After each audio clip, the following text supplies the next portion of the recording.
Welcome viewers, প্রভাত opinions চ্যানেলের পক্ষ থেকে আমি আপনাদের প্রত্যেককে স্বাগত জানাচ্ছি। তো যারা ডাব্লিউপি কনস্টেবলের ইন্টারভিউ দেবেন তাদের উদ্দেশ্যে বলি, আমি যখন দিয়েছিলাম তখন আমাকে বেশ কিছু প্রশ্ন কেন্দ্রীয় মন্ত্রিপরিষদ এবং রাজ্যের মন্ত্রিপরিষদ এবং যে লোকাল যে গভর্নমেন্ট হয় সেখান থেকে আমাকে করা হয়েছিল। ঠিক আছে, তো আমি যে পিডিএফটা আপনাদের সঙ্গে শেয়ার করেছি, আপনারা ওটা পড়লে অনেকটাই বুঝতে পারবেন। তো এই মুহূর্তে আজকে আমি একটা পার্টে পার্টে এরকম আমার যে এক্সপিরিয়েন্স বা আপনাদেরকে গাইড করার জন্য আমি যে প্রসেসটা অবলম্বন করব সেটা আমি পার্টে পার্টে দিয়ে দিচ্ছি। হ্যাঁ, এবং পরবর্তীকালে আমি গুগল মিটে আমার কোনো কলিগ বা ঊর্ধ্বতন যদি কোনো কর্তার সঙ্গে আমার কথা হয়ে থাকে তাহলে আমি গুগল মিটের মাধ্যমে ইন্টারভিউটা নেওয়ার ডেমো চেষ্টা করব। ঠিক আছে, তো আজকে সরকার পরিচালনার বিভিন্ন পর্যায় হয়।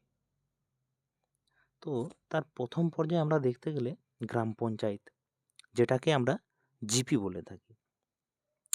তো এই জিপিতে যে জনপ্রতিনিধি থাকে পঞ্চায়েত প্রধান, তাহলে এর নাম কি হবে এইটা প্রত্যেকে কিন্তু জানতে হবে যে যে যার এলাকায় গ্রাম পঞ্চায়েতে পঞ্চায়েত প্রধান কে আছেন এবং সরকারি প্রতিনিধি একজন থাকেন, তেনাকে বলা হয় পঞ্চায়েত সচিব।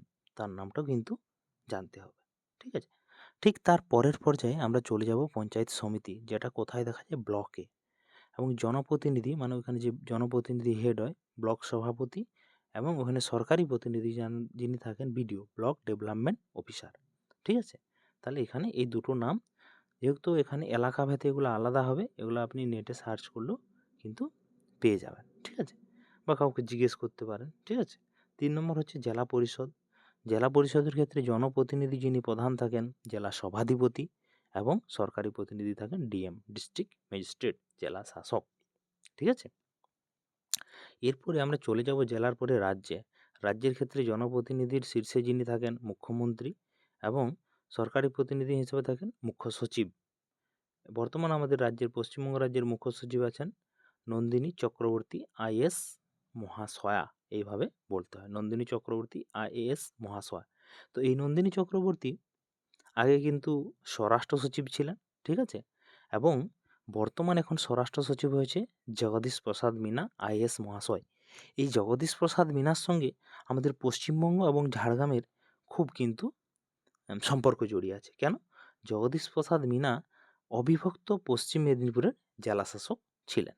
ঠিক আছে, তাহলে জগদীশ প্রসাদ মিনা এখন স্বরাষ্ট্র সচিব হয়েছে। স্বরাষ্ট্র সচিব ছিলেন নন্দিনী চক্রবর্তী, উনি হয়েছেন এখন বর্তমান মুখ্য সচিব। আর মুখ্য সচিব আগে কে ছিলেন? মনোজ পন্থ ছিলেন। ঠিক আছে, এবারে চলে আসছি দেশের ক্ষেত্রে।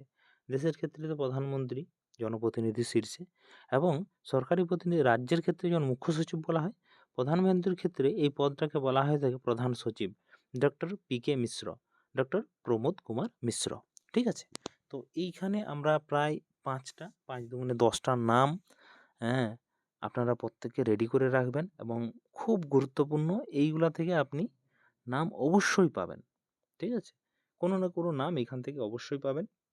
এরপরে আমরা আগামী ভিডিওতে আলোচনা করব রাজ্যের মন্ত্রিপরিষদ, কেন্দ্রের মন্ত্রিপরিষদ, এইগুলো থেকে কিন্তু ম্যাক্সিমাম সময় কোশ্চেনগুলা কিন্তু হয়ে থাকে।